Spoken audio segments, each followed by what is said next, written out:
नमस्कार दोस्तों, मेरा नाम है प्रदीप चौहान। दिनेश के वोरा प्लेटफॉर्म पर आपका स्वागत है।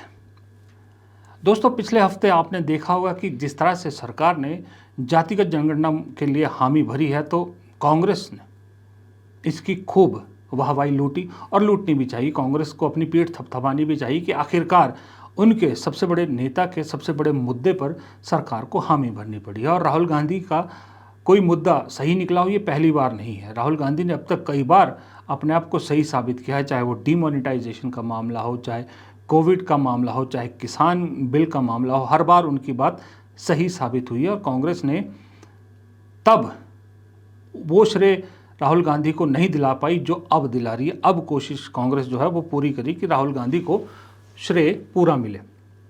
उसकी वजह यह है कि आपको गोदी मीडिया के सर्वे तो बहुत कुछ अलग बताएंगे, लेकिन असल हकीकत यह है कि 2024 के चुनाव के बाद लगातार, मैं विधानसभा चुनाव की बात नहीं कर रहा, मैं राष्ट्रीय राजनीति की बात कर रहा हूँ।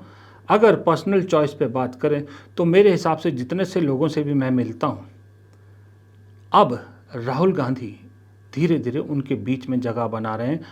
और मोदी के बारे में एक बात आपको अक्सर सुनाई देने की लगेगी कि वो है कि यार मोदी जी अब थक चुके हैं।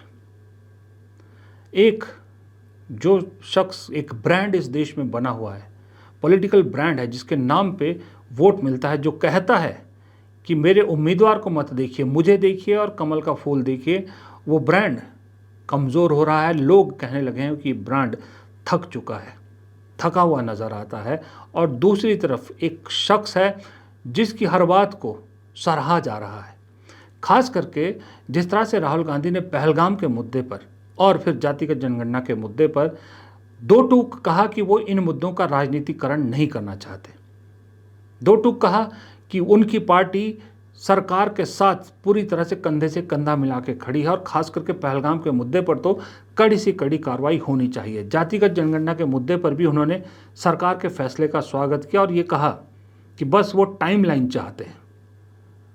अब एक तरफ आदमी ऐसी बात करता है और दूसरी तरफ देश के प्रधानमंत्री पहलगाम को लेकर कोई एक्शन और जातिगत जनगणना पर राहुल गांधी के दिए बयान को लेकर और विपक्ष के समर्थन को लेकर, दोनों मुद्दों पर उनका धन्यवाद करने की बजाय अगर प्योर राजनीति करें और ऊपर से विपक्ष का मजाक उड़ाने की कोशिश करें, तो लोगों को ये बात कहीं ना कहीं समझ में आ रही है। लोग कहीं ना कहीं इस बात को देखकर सुनकर हैरान ज़रूर होते हैं।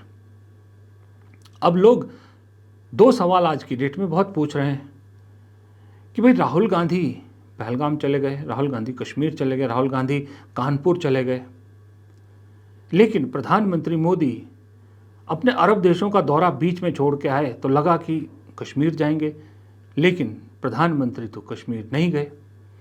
प्रधानमंत्री बिहार जा रहे हैं, प्रधानमंत्री मुंबई जा रहे हैं, केरल जा रहे हैं, आंध्र प्रदेश जा रहे हैं, लेकिन कश्मीर नहीं गए। लेकिन गए तो वो मणिपुर भी नहीं, 2-2.5 साल से लोग वहाँ बुला रहे हैं। चलिए, प्रधानमंत्री है, नहीं गए, नहीं, अलग बात है।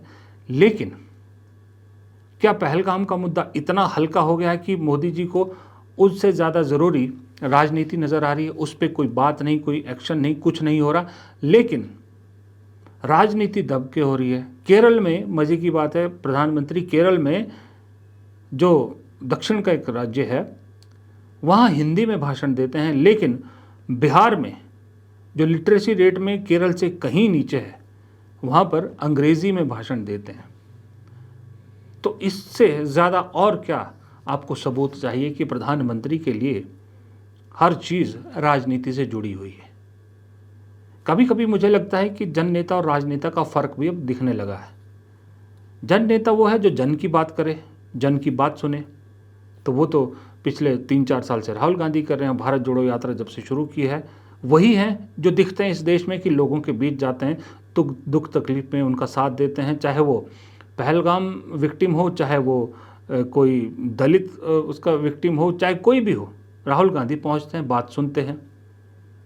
इसी को जन नेता कहते हैं। और एक राजनेता है जिसका हर कदम राजनीति के लिए होता है, वो प्रधानमंत्री मोदी है, जिनके लिए हर चीज़ तभी फ़ायदेमंद है अगर उससे कोई राजनीतिक फ़ायदा है। और कल को कश्मीर से अगर कोई राजनीतिक फ़ायदा उन्हें नज़र आएगा तो वो वहाँ जाएंगे, पक्का जाएंगे, इसमें कोई दो राय नहीं है। लेकिन होगी राजनीति।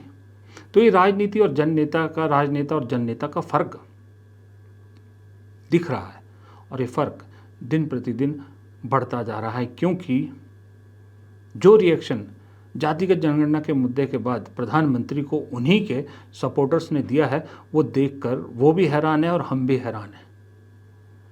अंबेडकरवादी सरकार का नाम तक दे दिया। सवाल पूछ रहे हैं उनके समर्थक कि प्रधानमंत्री जी एनआरसी का क्या हुआ, सीएए का क्या हुआ, वक्फ बिल में जो है वो कैसे बदल गया। और दूसरी बात, इंतज़ार पहलगाम पे एक्शन का था, कोई फिल्मी स्टाइल में बड़ा एक्शन होगा, और दे दिया जातिगत जनगणना, जिसको लेकर प्रधानमंत्री खुद अर्बन नक्सल कहते थे, जो जातिगत जनगणना की बात करते थे। सारे मंत्री से लेकर संतरी तक सब इसके खिलाफ थे। आज सबको अपने पुराने बयान सुनने को मिल रहे हैं, और मजबूरी में मोदी जी के इस नए फैसले का स्वागत भी करना पड़ रहा है। इसलिए नितिन गडकरी जैसे नेता को भी आज सोशल मीडिया पर ट्रोल का शिकार होना पड़ रहा है, जब उनके पुराने बयान उन्हें सुनाए जा रहे हैं कि जो करेगा जात की बात उसको पड़ेगी लात। ये अंडर कॉन्फिडेंट प्रधानमंत्री की निशानी है, जिसका आत्मविश्वास दिन प्रतिदिन कम होता जा रहा है। उसके कई कारण हो सकते हैं। उनका तीसरा टर्म, उनकी बढ़ती उम्र, उनका संघ का 75 साल का रूल, बीजेपी के अंदर खटपट, क्योंकि कब तक आप आवाज़ें दबा के रहोगे।